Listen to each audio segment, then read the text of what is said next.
we managed to win because we didn't know about it first. So the answers were just right in our minds. Like we will just guess and say something simple. We'll say, okay, what is this? So we didn't need to think a lot because we didn't know about it. So we just say something that is close, only to find out it was the answer.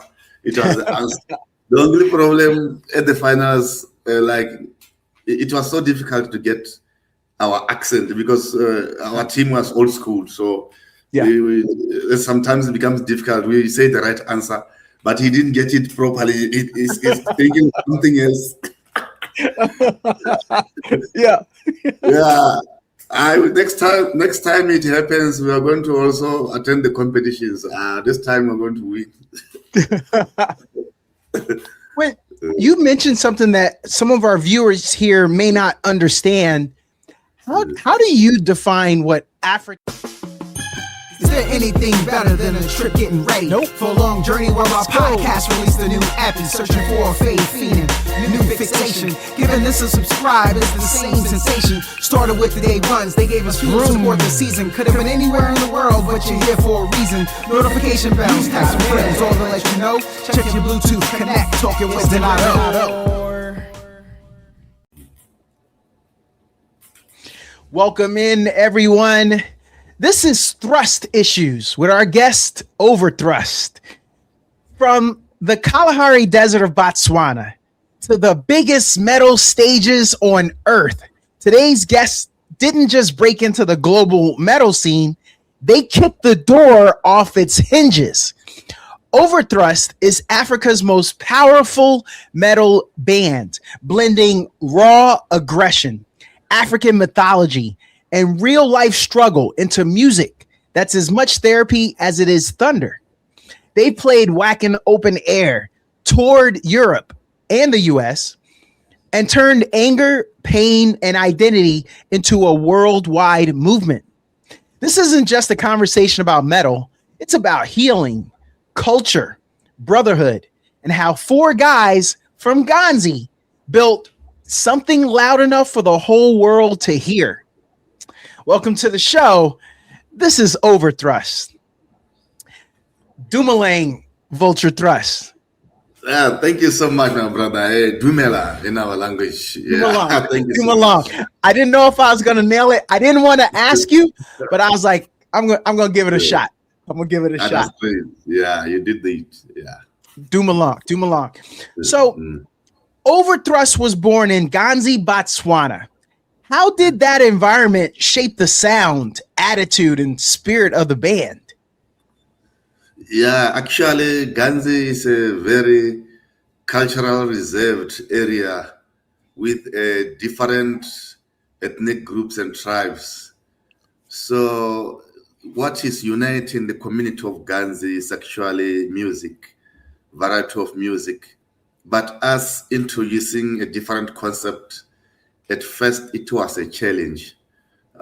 We couldn't be understood, or at some point they would think maybe we were kind of possessed, or maybe we were doing devil music, because they have heard before about the rock and roll music, and they knew some of the artists, but the metal part of it, the hard part of it, not just hard, but the hardest or the aggressive one, the death metal one that we were playing, the extreme one, it was new to their ears. So because they didn't understand and they couldn't come to us and ask us questions about our music, they just assumed that is what it is, and we will never ever maybe give them an explanation of what type of music it is. Yeah. Until after 5 years when we did our festival, and then the festival was actually some sort of a tourist attraction and also a charity festival. So they got closer and closer to us, and then they started chatting with us freely. And then they felt that, wow, after all, these are just normal people like us. And the closer they got, the more now the attention and the more interest from them. And that support actually shaped the music of Overthrust, because we were now unleashing what we are freely, doing our music freely, and displaying them in a way that it should be, including all the elements that were necessary. And they then learned to accept it. Some of them didn't like the type of the music, but they appreciated and supported it. So that Yeah. is how actually the community of Ganzi had shaped the music of Overthrust from level 1 up to the present time. Why was anger the emotional starting point for Overthrust, and how has that theme evolved since 2008? Yeah, the thing is that when you grew up as a young man or a young woman, you don't see the reality of life, because you are camouflaged or you are covered by the parents or the elders. So you don't actually get exposed to the extreme part of life that requires yourself to face the challenges alone. And then when you are out there now facing the reality of life at a certain stage of life, you reflect on your background, how you were brought up, and some of the time you regret your background or how you were brought up, and how are things so different from how you thought that was actually how the life was supposed to be. So in our case at Overthrust, like our music not being on the mainstream compared to other local music, we had people that had so many questions about our music, and some of us labeling us negatively, and thinking our music was influencing negative concepts in the community. So we got too much anger, especially from the religious people or Yeah. religious organizations. They were against our music, and they were saying our music is evil music. Yeah. And they would even give example of our music and say, see that those guys that riding bikes and playing that loud music, those guys are satanic and stuff like that. So we at first didn't have a problem with that. Say, no, people talk, especially when they don't understand things. But eventually we started getting angry. Now we got pissed, and we started aligning our music to those accusations, and we attacked them verbally through our music. So by that we were actually unleashing anger. So most of our themes in our music, our songs talk about like torture. Then we talk about we criticize religious concepts that we think they are brainwashing people actually. Yeah. And we also talk about African mythology. We talk about our ancestors, the beliefs of the ghost, witchcraft, African witchcraft, stuff like that. So Yeah. that is how our music has actually, over the years, been viewed as a unique concept, because we talk about things that people are afraid to talk about. People they are used to talking about one and the same thing. Even music, we see one and the same thing. People talk about love.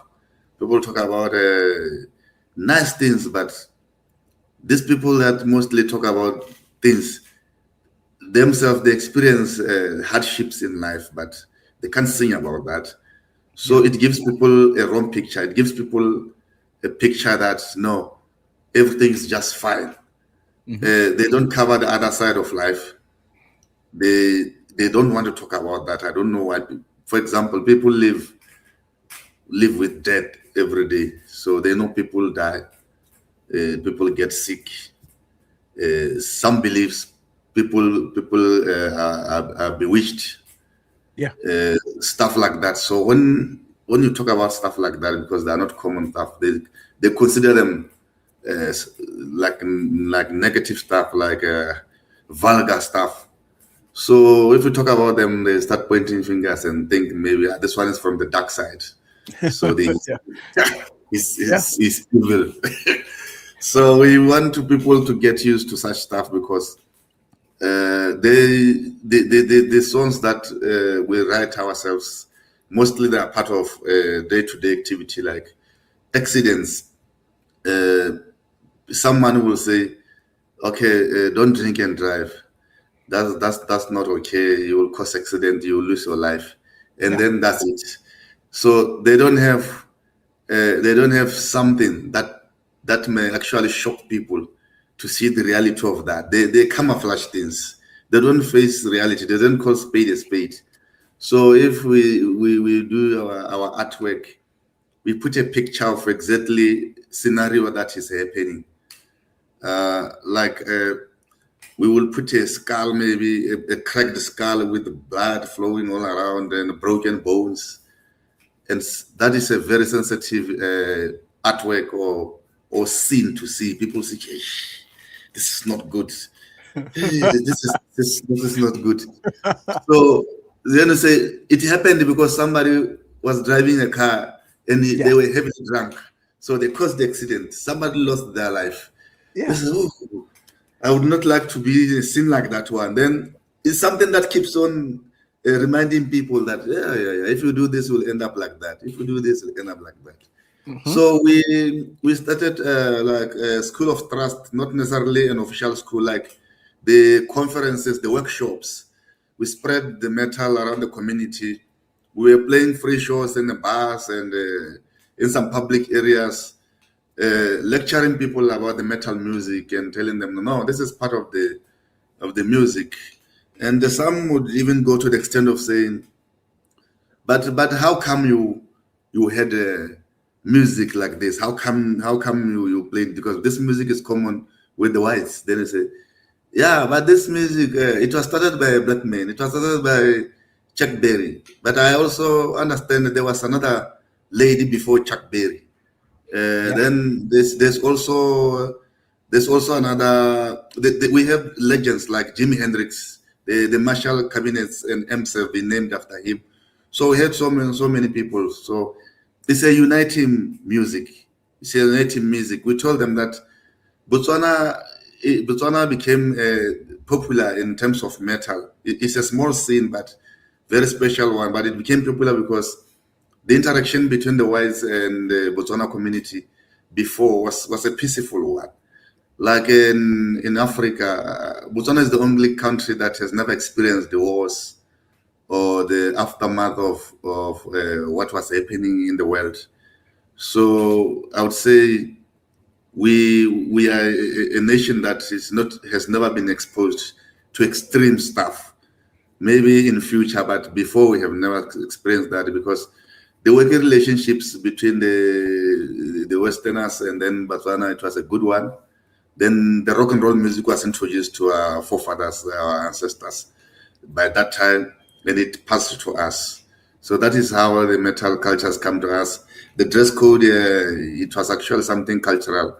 Riding horses, rearing cattle, and making clothes out of that. So that is how the metal community has combined this rock music and the cowboy styles. That's why we are called the metal cowboys. Yeah. Yeah. Yeah. I see that. Yeah. At what moment did you realize Overthrust was becoming bigger than just a local band? Actually, it was not easy to realize because I remember when it started, we were doing music like I've said before to release our anger for fun because we're youth. And I remember there were so many people that were living abroad that would tell us, "You guys, you know what you are doing. What you are doing is something big." Then we just laugh and say, "Yeah, yeah, that's okay. That's rock and roll. That's fine. We are having fun." And then I remember there was another guy from South Africa, very close friends of ours. So he came and said, "You guys, I want to manage you. You are doing something great. Is it? Is it?" And he said, "Yeah." Then we asked him, "Are you into music?" He says, "Yeah, yeah, yeah. I'm a DJ. So where I come from, we listen to a lot of rave music." Oh, the guy's Dutch. Then he said, "But I also love punk music, punk rock." Oh, that's great then. Then he recorded. The guy recorded some video clips, and I think he put them in his page in MySpace before. Yeah. He recorded the edit then in MySpace. And then because we're not exposed to technology, internet, or stuff like that, so he was receiving a lot of positive feedback from the world, and I think because he saw how ignorant we were, so he was reluctant to let us know what was going on.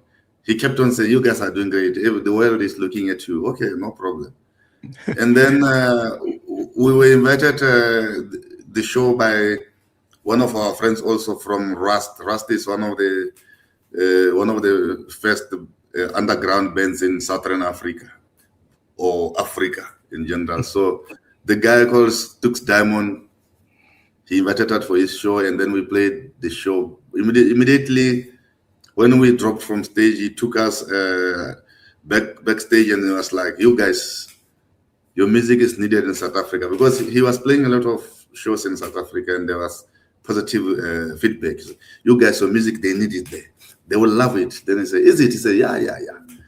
And then, okay, no problem. Then we continued with our youthful attitude, and all that mattered by the time was drinking, smoking, and stuff. Then we said, "Okay, that's great. We will hear from you." And then he said, "Okay, I want to record you. Are you serious?" And I said, "Yeah." Then he recorded Freedom in the Dark, our single. And then we uploaded it in YouTube. That is actually the track that everybody now was like, these guys are coming all right. These guys will conquer the world. We need these guys. Okay, you need them. Yes. Then that guy came to us again, our manager. "You guys, I saw you on YouTube.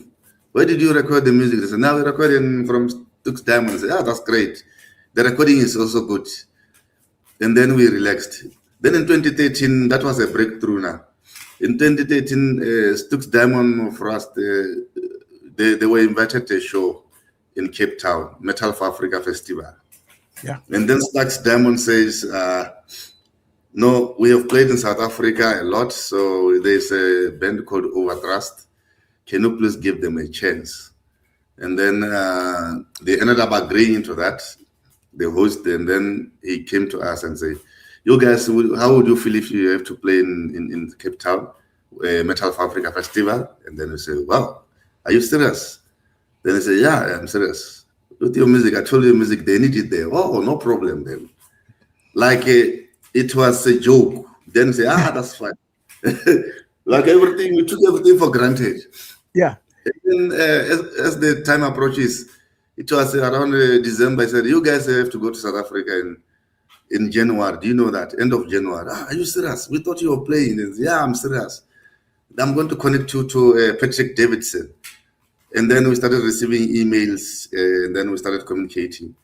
2013 Metal for Africa Summer Festival, we were part of it. We played it. And everything was good.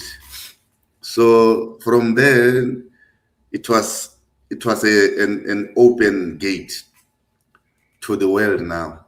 Yeah. From that Metal for Africa, everyone now started wanting Overthrust until in 2015.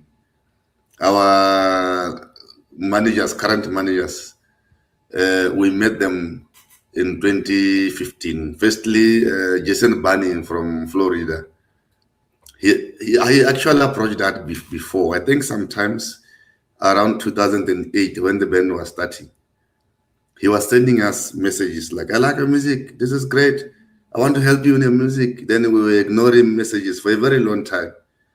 2013, he also contacted. "I saw your festival, guys, live in South Africa. It was good. So if you need anything, if you need help, just let me know." And then I said, "Oh, right. No, we'll do that." And then we ignored that.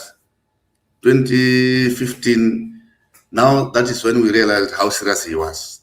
Yeah. We said, we talked to us, this guy has been following us for a very long time and is very patient, and he's offering his services for free. So this might be serious. Then we talked to the band, and that is actually the very first time that we started taking our music seriously now. And this will lead us somewhere. Because it was our first time also to fly. and it's just our first time to play in South Africa. Oh, So we started now considering ourselves a settled and serious band now. So after talking to Jason, when we agreed that okay, no problem, uh, we made friendship with him. I made friendship with him. We got very close. I get to know him very well, and then we appointed him our manager and record label USA. And then also by the end of 2015, we were invited Wacken Open Air Fest in Germany through our Europe managers. We also met, and then we appointed them our Europe managers. yeah. We started with friendship as usual, connecting, getting to know each other, and then they organized us the 2016 tour. We played in Switzerland, and then we played in Germany. A lot of shows there. I think we took a month there. So the bigger the stage of Wacken Open Air, and then the crowd, like we were well received. We were well received. We were even introduced to the host. I remember we were introduced to Stefan and Holger and the chief of Wacken, and everyone was so nice. Pep Bonnet, the photographer from Spain, who also does photography in Wacken, had previously also came the same time to Botswana in 2015. We made friendship, and I was traveling with him around. He was also there, and he was so excited, and he was telling everybody about us because us and him has met before also. So we built a very powerful web of friendship and our team. So Overthrust delivered very, very well in 2016 at Wacken Open Air. And that is actually where our profile did well. 2017, we were also invited to play in Holland, Switzerland again, and Germany. So then everything else now became the way it is now. Yeah. Yeah. I think I came across you. You were on with Steve Harvey, a Family Feud. Yeah. That's how I found you first. Okay, that's great. Yeah. But it all matters because the music brought you to that point. Yeah. And he was also surprised to see. yes, he was. To see us playing black people. You're playing. They say, yeah. Tell me, you guys, how came you played metal? They say, yeah. Then we started telling him the bit history.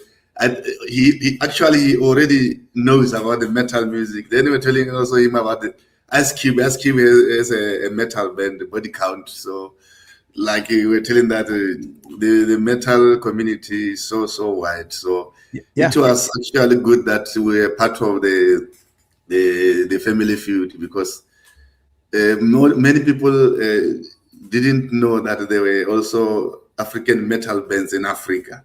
Yeah. So like they were saying, wow, so this is happening.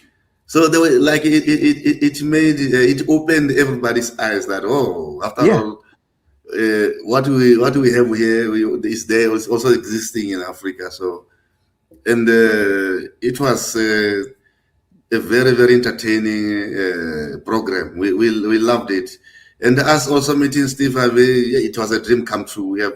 We have been following him for a long time, and even before the Family Feud started, when he was doing comedy and stuff, we were following him. So it was like a dream. It was a dream come true. So it was like a miracle. At first we thought when we were backstage, we saw him from the back, and then we were thinking that are you serious? Steve Harvey is in Africa?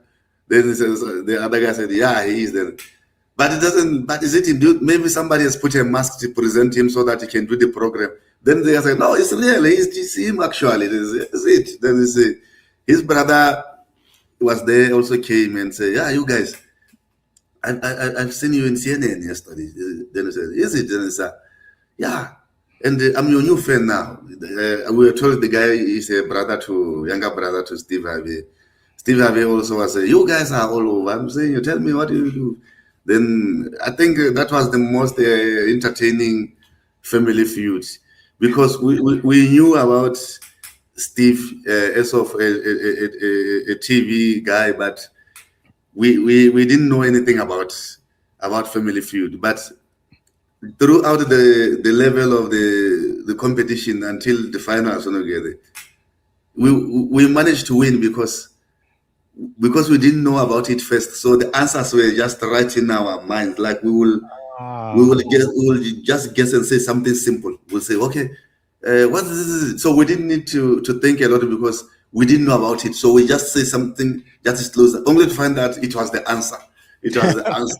The only problem at the finals, it was so difficult to get our accent because our team was old school. So Yeah. sometimes it becomes difficult. We say the right answer, but he didn't get it properly. He's thinking something else. Yeah. Yeah. Next time it happens, we are going to also attend the competitions. This time we're going to win. When you mentioned something that some of our viewers here may not understand, how do you define what African metal means today? Yeah. Actually, African metal music is a music that we have come up with a concept. It's you mean the African music or African metal? African metal. Yeah, actually, we have managed to create a concept musically with a combination of our dress code. Like, for example, in my country, Botswana, is a country that back in the days it was well known of rearing cattle and growing crops. So, people were depending on what they had to explore and to survive. Because they were riding horses and stuff, they were using cattle skins to make clothes that were riding horses with, cowboy hats and stuff like that. So when the British came, they came with their culture also of listening of rock and roll music, bands that were already existing, very old bands like the Rolling Stone, Motorhead, Ace of Space, Metallica. So the combination of listening to that music and the cowboy style and then the t-shirts from the bands actually made a combination of a concept that we say is African metal or Botswana metal. It's Morocco. It is called Morocco, the concept. So that is how actually we identify our music in Botswana. There's also the scene, the African metal music scene is big in South Africa. The whole of Africa is big. There's lots of bands there, lots of bands. There are lots of activities. The scene is big, the venues, and there's too much support there. Even the Wagen Open Air Festival, the finals are in South Africa because South Africa is the gateway to the world also. So we have old bands there that they've done metal before, and then we have a lot of upcoming bands. Like the scene is so solid. So with South Africa being close to our border, so we have benefited a lot from the South African scene. Like Sash Quita, she's head spearing the scene. She's doing very well, and the scene is growing very, very well. She's based in Pretoria, South Africa. And then in Cape Town, there's Slam Dunk Productions. They are also doing very, very well, organizing bands from outside. Metal for Africa Sound Festival, Patrick Davidson and Javier, they are also doing well. So this scene is keeping the African metal awake. We also have band. The scene also is good in Angola. Yeah, it's good in Angola. We have a lot of bands in Angola, and Mozambique, Kenya. The metal is everywhere. Yeah, I see. yeah. You mentioned earlier your music blends the anger management, the African mythology, and real life. Yeah. How do you balance those worlds when writing, though? I feel like sometimes, I don't know, you come across a maybe a story you've never heard before from African mythology, and you really want to focus on that, but you had more real life. So how do how do you blend that? The African mythology and the metal music and the writing. Yeah. Yeah. The writing culture, I would say the influence was actually from the movies, like the action movies. We would like metal music is everywhere. It's very very influential. Like you'll never separate the metal music from the biking culture. You will never also separate the metal music from what is happening in life, like African mythology. You can't separate it from that because even before we knew about the metal music, the bands were singing about the most of the themes. They were singing about the underground themes that was actually happening in life. And as we looked at our surrounding and our culture and our beliefs, and things were happening. And those things that were happening, they were not being exposed. So metal is a music that exposes such things. And the riding, biking culture is all about freedom. So we cannot separate the two. Like all are strange to somebody who doesn't understand. Like people never get used to a motorbike because they think it's dangerous, it's deadly, it can cripple you or that crash and stuff like that. Yes. They look at the metal music, they think it's very influential in negative wise. And Yes. people that listen to metal music, they're not cautious people. Like they will just do and do. If they want to do, they do. So they're fearless, stuff like that. And then we take this and then we combine with the mythology or whatever activities happening in life. People are scared of extreme things in life. People are scared of death. People are scared to take their chances because they will say, if I do this, I might lose this. If I might this, I might die. If I do this, how will people look at me? So those things limit people a lot. So Yeah. in biking culture, rock and roll, so those things, you just say, let me do, I'll cross the bridge when I get there. Yeah. Yeah. Yeah. I feel like you gave us a little bit of the path that you guys take to can you walk us through how a typical Overthrust song is born from the first riff to final performance? Because you guys also have to agree on all that, right? Or is Yeah, yeah. one person normally the writer? Yeah. I mean, Overthrust actually, when we compose our music, you mean in terms of music or the start of the band? The music, making the The song. music. Yeah, making a song. Sometimes we argue. We can even quit for some seconds and say, okay, you know what? Let's leave this shit. Let's Yeah. just go. Yeah. Yeah, it gives a lot of headache because personally, I read lyrics. They don't have problem with that. But then the structure of the song, when we compose, we do it together. I give them a structure of a song. It could be me. It could be someone in the band, the guitarist or the drummer. Everybody comes with a structure, and then we come together. We analyze the song before we play it live. We discuss it musically. So this is going to be an intro or pre-intro. So this is the verse, first verse, then the bridge, stuff like that. And then most of the time we argue about the riffs. Maybe one of us will say, that riff is too soft. It's not aggressive. We want something evil. Yeah, then the other one says, hey, yeah, but according to me, it's extreme. I can hear it's brutal. Yeah, we can't do.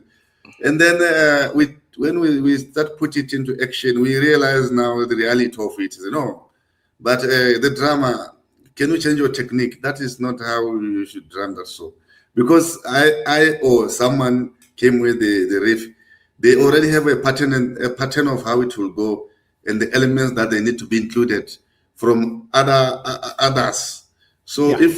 if I expected the drama to thrill it, like to blast beat it, or to play on some single stroke on it, and then he comes up with a different technique, I get pissed. Look, this is not how we do it. Then we say, okay, you do it. Then you do it. Then we take a break to cool down. Then we come back again.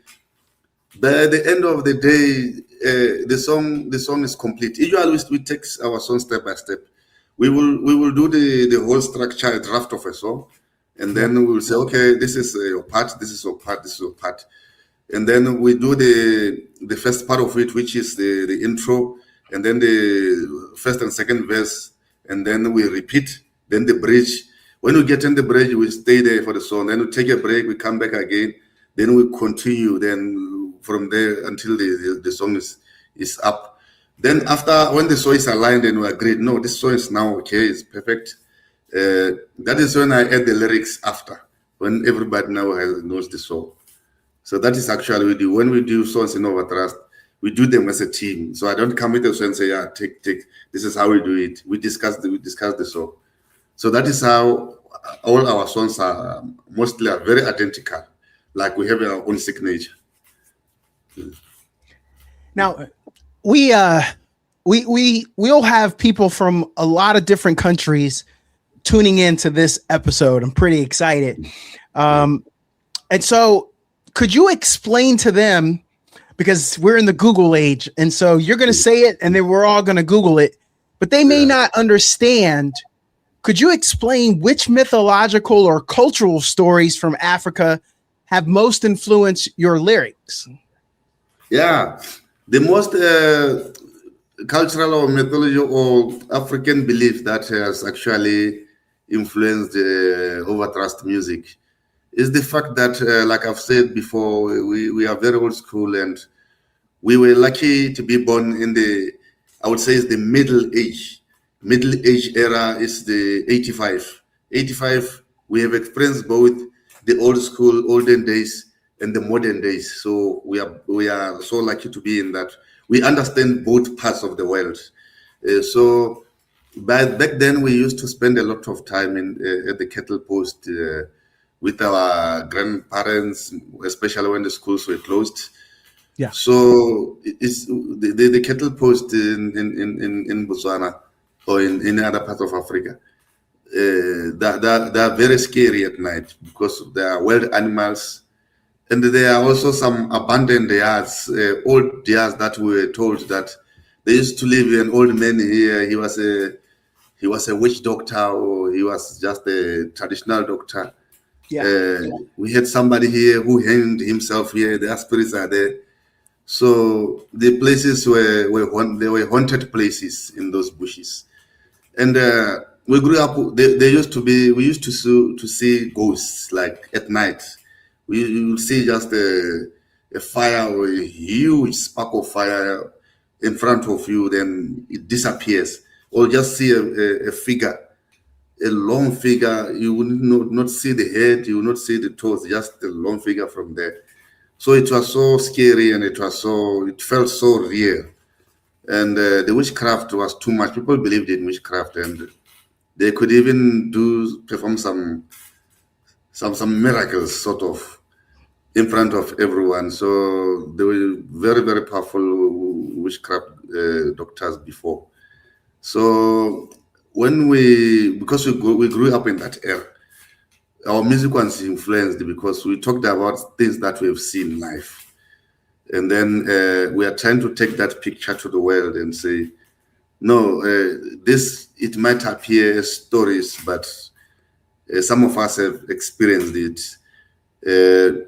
We have seen, like myself also, when I was a police officer, I've also attended very, very extreme incidents of like suicide, murder suicide. So I also write about that. That is the reality of life of it. Yeah. That is the actually things that people don't usually talk about. So I've seen them, I've experienced them. So that is what also makes my lyrics so easy to write, because I'm writing about what is surrounding me. and my experiences. And those experiences are brutal experiences that fits very well in the death metal music genre. So you've got people that are attending your shows, your concerts, listen to your music. And I know there's a wide variety of songs, as you said, with everything that you pull from to put in. But what emotions do you want fans to leave with after an Overthrust show? Yeah, actually, after an Overthrust show, I want people that attend our show to come up like open-minded. Majority of people, I'm sorry to say, especially the people that are too much into religion, I feel that most of them are kind of brainwashed because they tend to believe too much and forget about like using their own power, own thinking. Yeah. That Yeah. I can do this. This can happen or this cannot happen. Like here in Africa, most people they believe too much into what they hear from the church.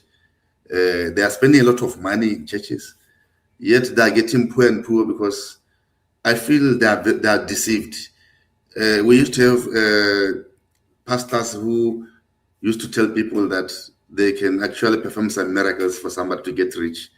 But people will donate money for the pastor, but the more they donate, the more they get poorer. And when you talk about it, it's like they are brainwashed. They will kill you. They'll get very very angry and say, "You are saying this because you are evil. You are possessed. Yes. You don't know what you are saying." So those kind of things, we looked at them also, and then some of our songs now we started writing songs that criticizes religion, and then they'll start labeling us because we were here and they were there and we were seeing what was happening. Like there are incidents that has happened in Africa. Some pastors were making people to eat grass, to drink Dettol, they do a lot of variety of stuff. Some of them were involved in money laundering and some crimes, but people yet still followed them. It's Yeah. only currently 2 years back that we are seeing people now, especially in the social media, they are starting to say, when like somebody say, "No, I can perform a miracle and I can heal you," they say, "Go to hell.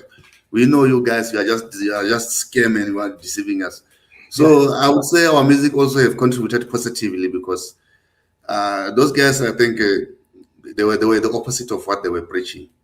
Yeah. Yeah. Yeah. Yeah. Um, you describe metal as anger management therapy.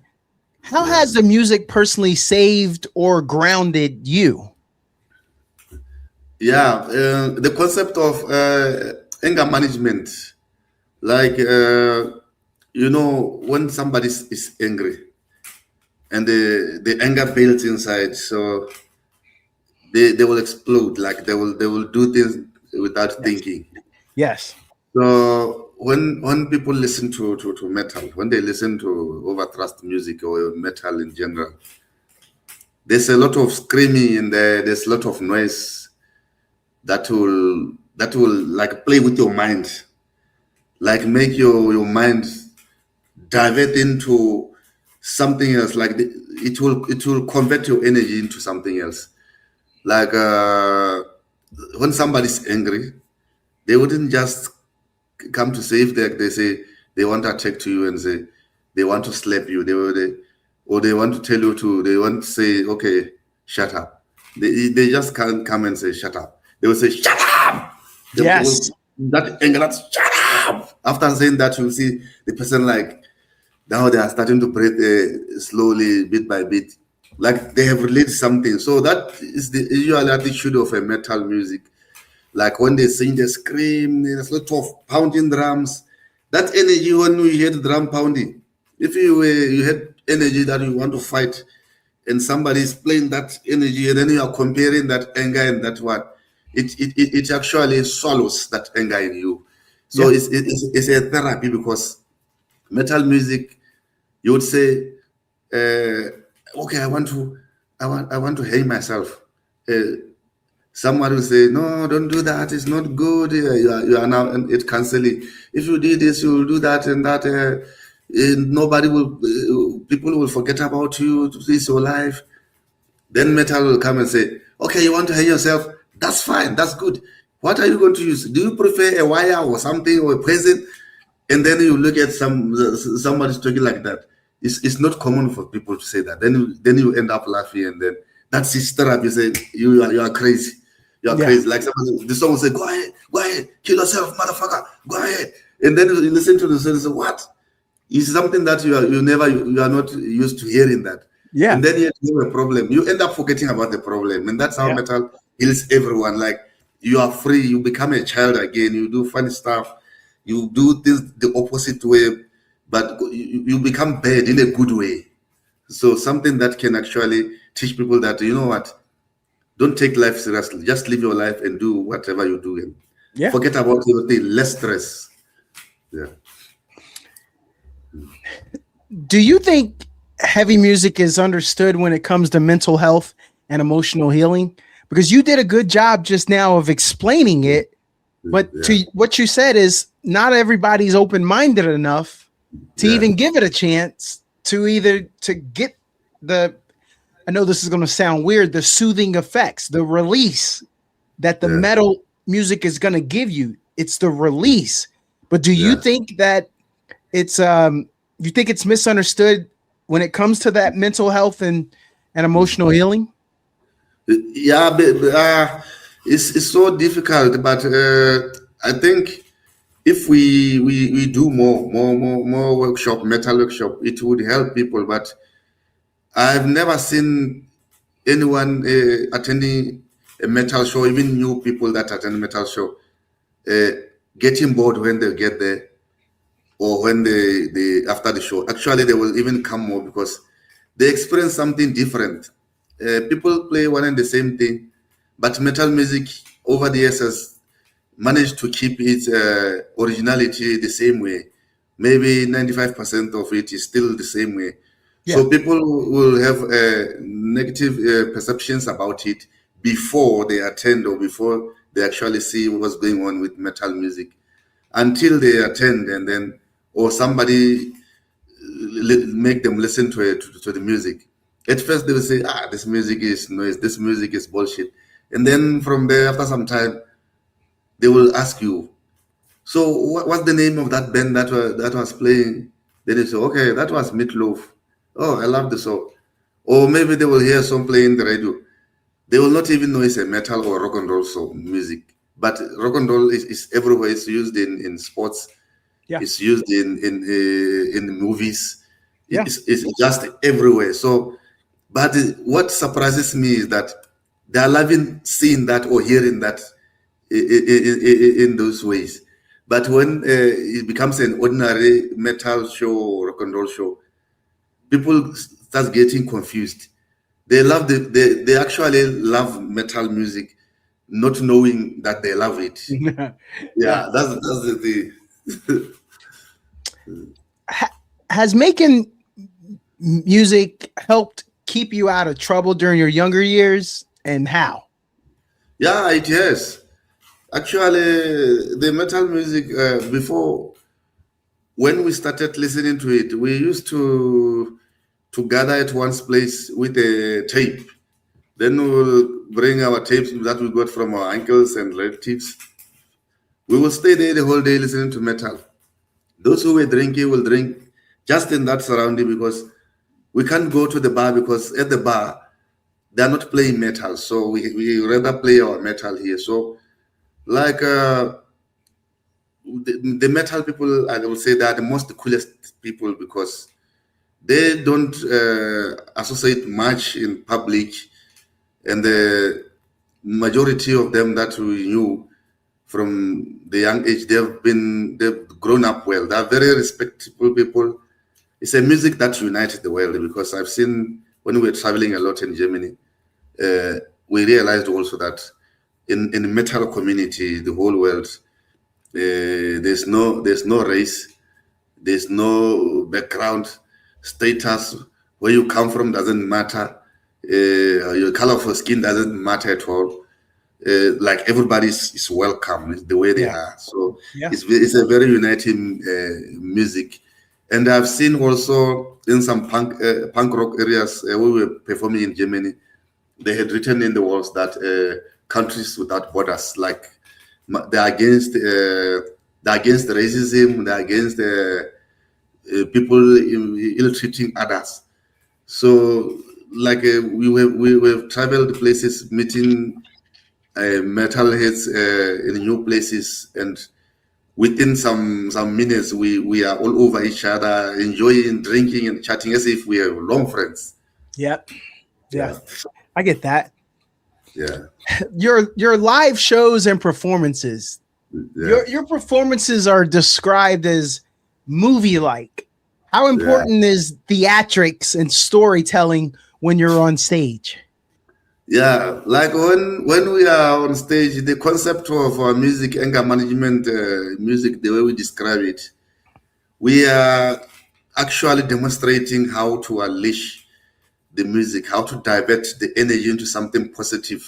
Yeah. So, like, we want to keep our friends entertained, but at the same time, what we are doing when we perform live, it actually makes us very very happy, and like it makes us like see the reality of life, like how good life is.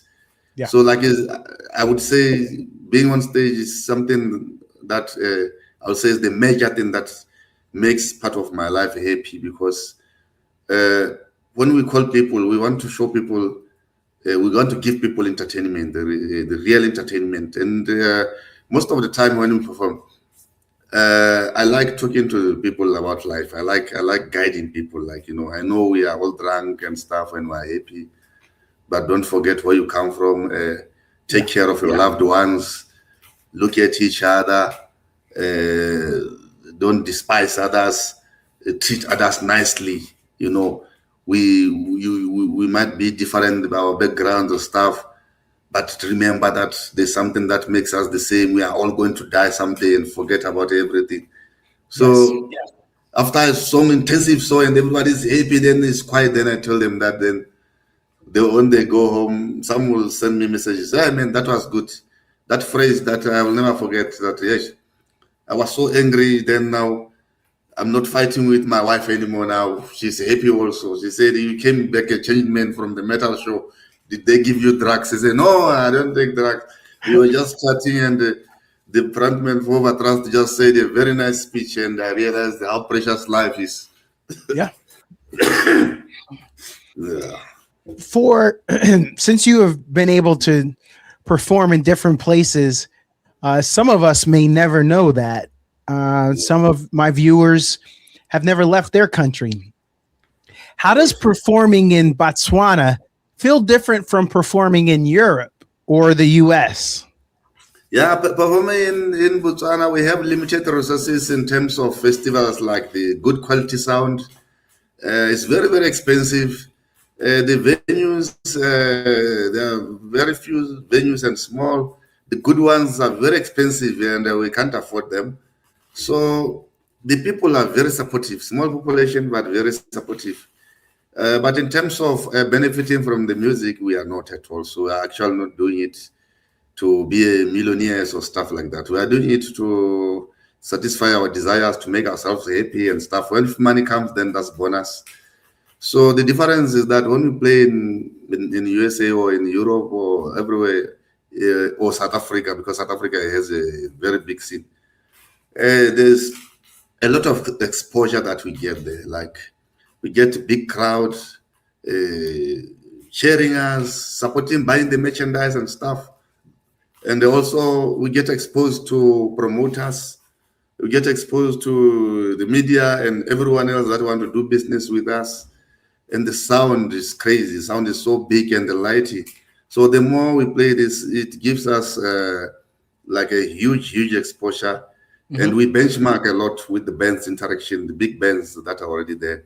So what is benefiting us is that when we come back as Overthrust from these shows, we also share with the local scene what we have experienced there. We do the shows with them. We try by all means to guide them on how to do things to reach to the level that we are now.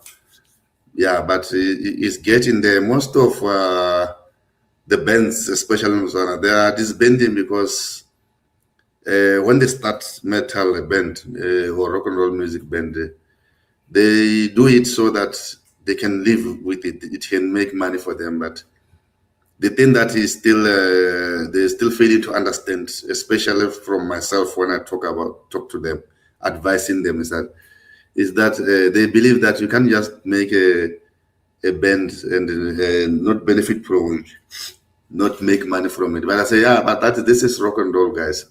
You can't get money that other genres of music are making. You can't. Yeah, Yes. it's all about passion. And for you to start a metal, you have to start the music because you loved it from before.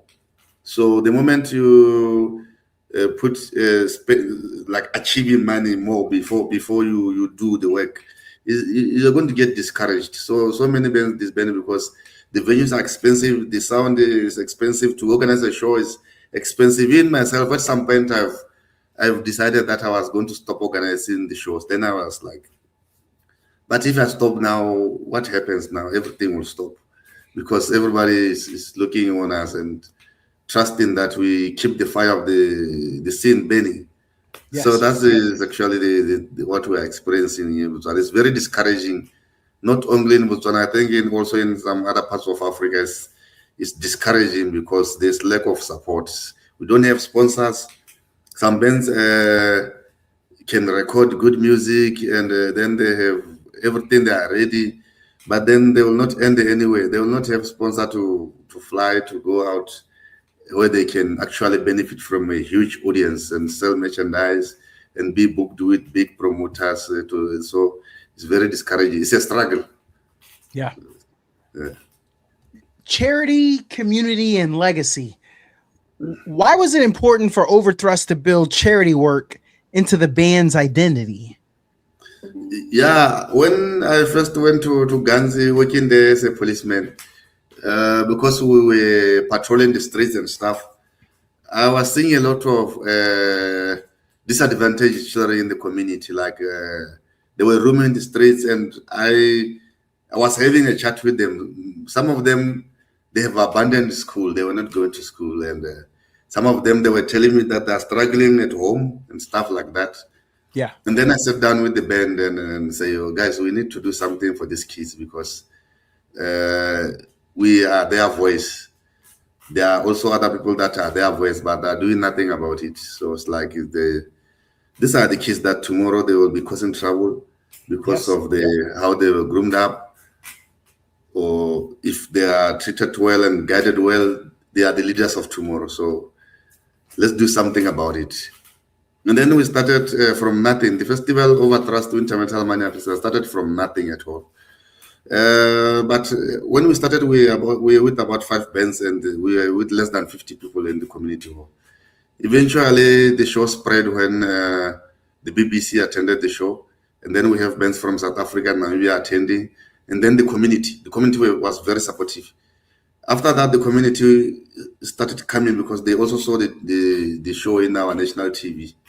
And then we started engaging the authorities, the mayor, and everyone else to officially open the festival and then talked to the festival, to the community. We were picking litters in the streets. We were buying clothes for the kids and food. We were donating to them. The bikers also came. The show was attended by a lot of members of the bikers. Now Namibia came, South Africa came. Now we have people from Europe now attending the festival because they heard about it. And then the festival became bigger than our pockets. And then we never know what happened. We were like, oh, we never thought this show will come big like this. The show eventually became the center of the African metal scene and a bridge to the world. Yeah. Yeah. When the Overthrust story is told years from now, what do you hope people understand about your journey? Yeah, people will understand that where Overthrust come from was not just a smooth road; it was a rough road. But they should know that in life, not only in music, maybe in a relationship, maybe in family, nothing's just going to be easy and smooth, and Yes. nobody's just going to agree with you or stuff like that. There are also always going to be challenges, and those challenges, when they come, they need to be faced head on. No need to run away from them, because you run away from them, you come back, they are waiting for you. So there's no running away. The only way when you are running away is when you are dead. Yes. Oh, you are right. Before we wrap, I want to give a huge thank you to Overthrust for coming on the podcast, sharing this story with us from Botswana to the world. You've shown that metal isn't just noise; it's purpose, it's healing, it's culture, and community. We appreciate your time, the honesty, and the music you continue to put into the world. Nothing but respect for what you've built and still what's coming next. Everybody, make sure you check out Overthrust's music, their merchandise, and upcoming tour dates. And if you've never seen them live, I think we all found out today, you need to. Much love, safe travels, and we'll see you again soon. Thanks a lot. Thanks a lot. Yeah.